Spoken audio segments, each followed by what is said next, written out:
Hey everybody, welcome back. Today we're going to do another episode of Junji Ito's Creepy Tales. This is a new book. I pre-ordered it and I got it today. And this is also a hardcover. And as you know, I like Junji Ito's work a lot. And I read this just a moment ago. And these are just, short and longer stories about, creepy stuff, right? But he's not doing this. Basically, he adapted this work from other people. So the original story is here by Hirokatsu Kihara and Ichiro Nakayama. And he explains later. He also has drawn himself into the book, a small couple of panels, and he explains that he has always wanted to work with other people and adapting their unsettling and creepy work. So this is not his own, but it's still, fun. Although I must admit that is not his best work. That's because it's not his work probably. But what I'm trying to say is Junji Ito's work is a little bit hit and miss, right? But it always, for me, it's fun to read because I always wanted to know what weird stuff he's coming up with and showing in his art, and I enjoy his art very much, and also his writing style. So we're gonna get in, and what I'm trying to do is I'm gonna show you a episode of I'm stumbling. I'm gonna show you, but first, so we're gonna remove the sleeve here. You can pause the video and read what's in here, right? If you want. And then we see the hardcover. So this is more about Junji Ito. So, okay. By the way, it's from Viz Media. As you can see here. All right. So, and then we go to the hardcover. I don't know. I believe this is a little bit of a production error because I feel something from bubbles along under this hardcover, like it's, how do you say, a little bit moist, if you know what I mean. You can see it here. It's not very smooth. It's just, I don't know. It feels like a production error. Anyway, and then we have this art as well. And we see all his art here in the back. Pretty nice. I like the hardcovers of that. So Junji Ito also explains that he loves telling stories that has no real ending, but wants to have the mystery going. And when he explains that in his book, and I thought, okay, I get that now, because my main gripe with his work in the beginning is that he tells a story and then it doesn't have a real conclusion.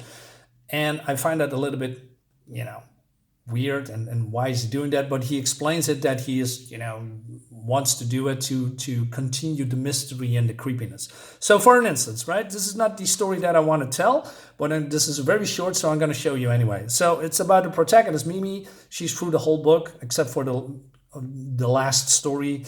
And she's here with a boyfriend. And she says, "Hey, what's up there on the utility pole, right?" And so this is an old woman sitting on a utility pole, and her boyfriend says, "Oh, that's too creepy."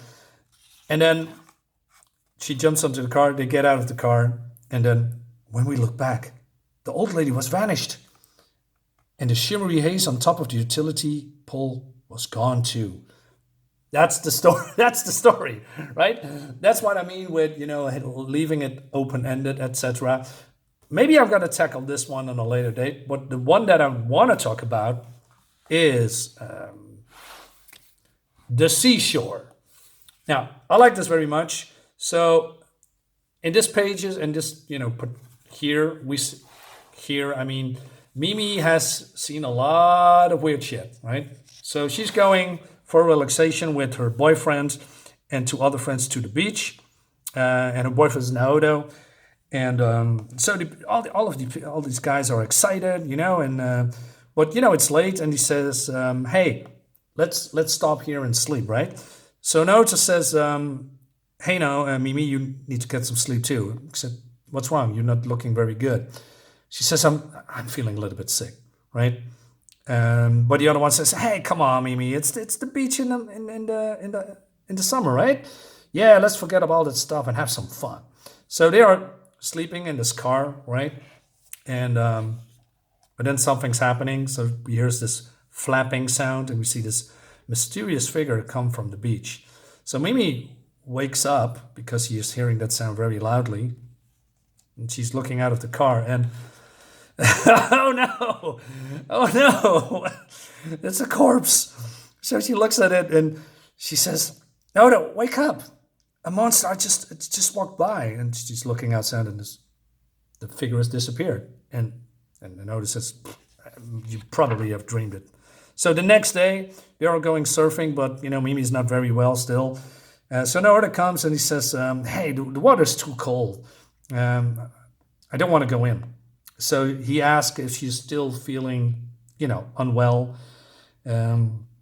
She says, "Yeah, I want to go home. I'm not, also after seeing that walking corpse." And so Naruto says, "Come on, you were dreaming.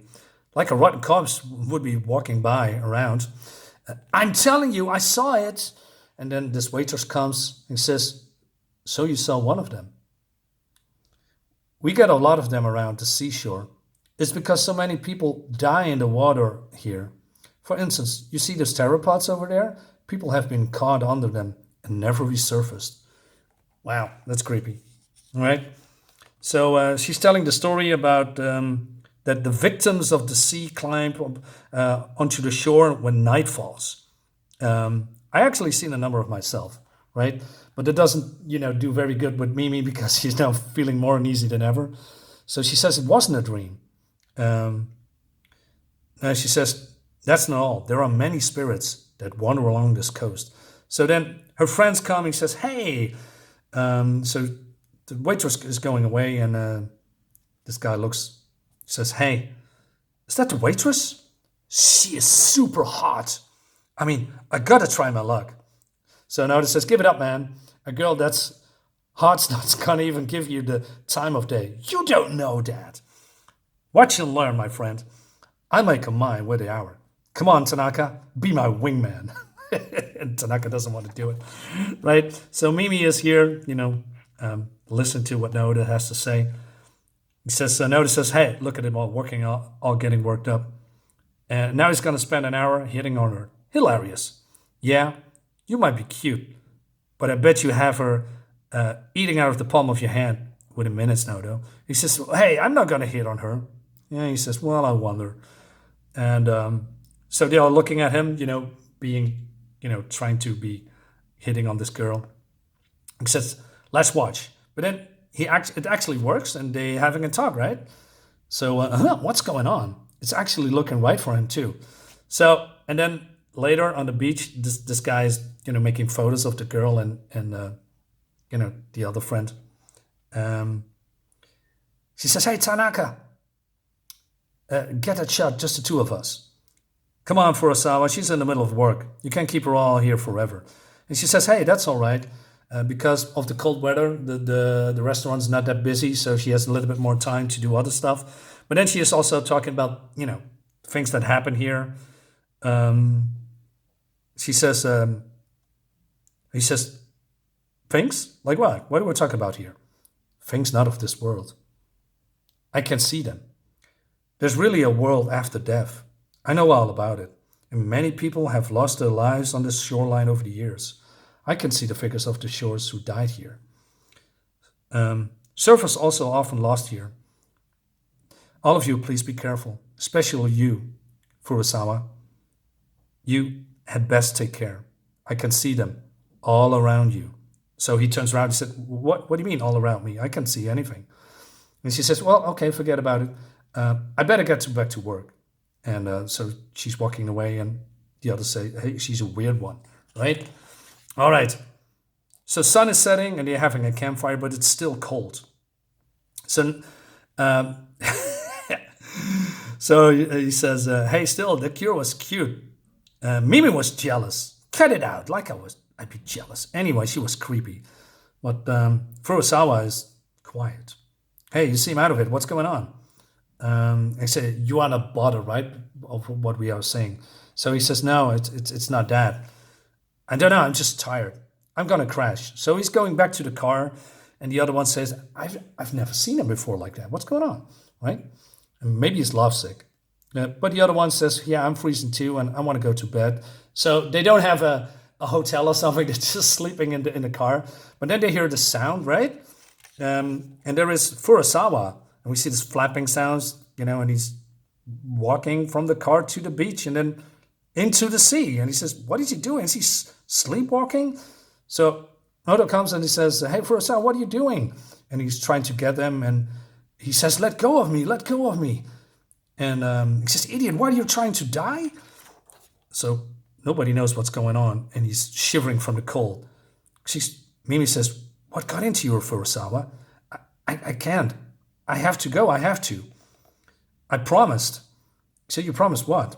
The nursery school teacher. She came to y'all too, right?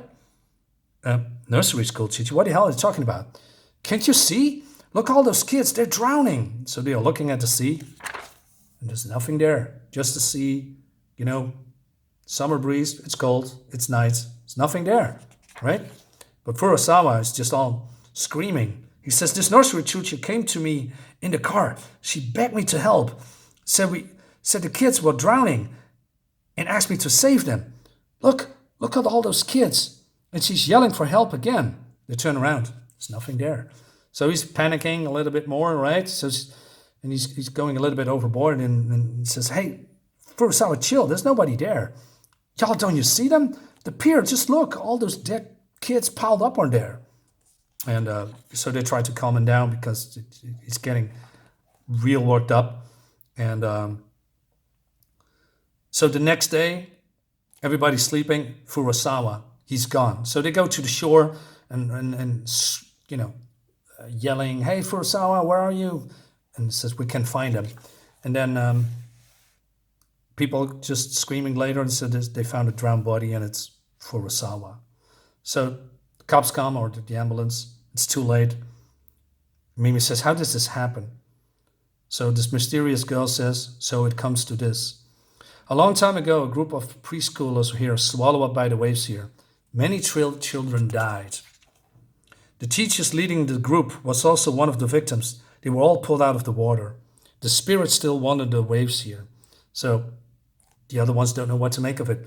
So later, when they are going back to their homes, and he says, hey, Tanaka, what happened to this picture? And he says, what pictures? The ones you took at the beach. You haven't developed them yet? Oh, those pictures. Yeah, they're at home. I developed them, but... So they go to his home and they look at the pictures. And we see Mimi and a boyfriend and Tanaka. But Urasawa, oh my God, there's all spirits around him. In the pictures, all those kids were clinging to Furusawa. Naoto, these have been the kids that have been drowned there. Maybe the spirits dragged Furusawa to the ocean. What about the pictures of the waiters, Tanaka? They're not here, and the negatives are cut out. What happened to them? I tossed them away. And the negative. What? Why would you do that? So he says, don't ask. I don't want to think about it. I don't want to think about those pictures. And then we couldn't press Tanaka any further. What on earth could have been on those photos? But he kept the terrifying photos of Furusawa and threw away the pictures with the woman. Tanaka still won't say a word about them. And that's the end of this episode. Yeah, creepy stuff, right? So I like this enough. Poor Furusawa, man. He drowned. So this must be the teacher, and there's all these kids. Yeah, this was a weird one, and creepy and all that. Well, so like I said, it's not the best of Junji Ito's work, but it's not really his work, like I explained earlier. And maybe I can show you a little bit before we end the stream. Look at this. So yeah, here's Junji Ito talking about the afterword, and he explains a lot about why he's doing this and why he's taking, wants to have a reimagining of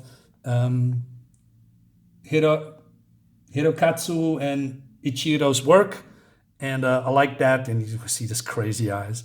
So yeah, more stuff is coming, guys. Let me know what you think about this weird, creepy story. I mean, it's October, right? More is coming.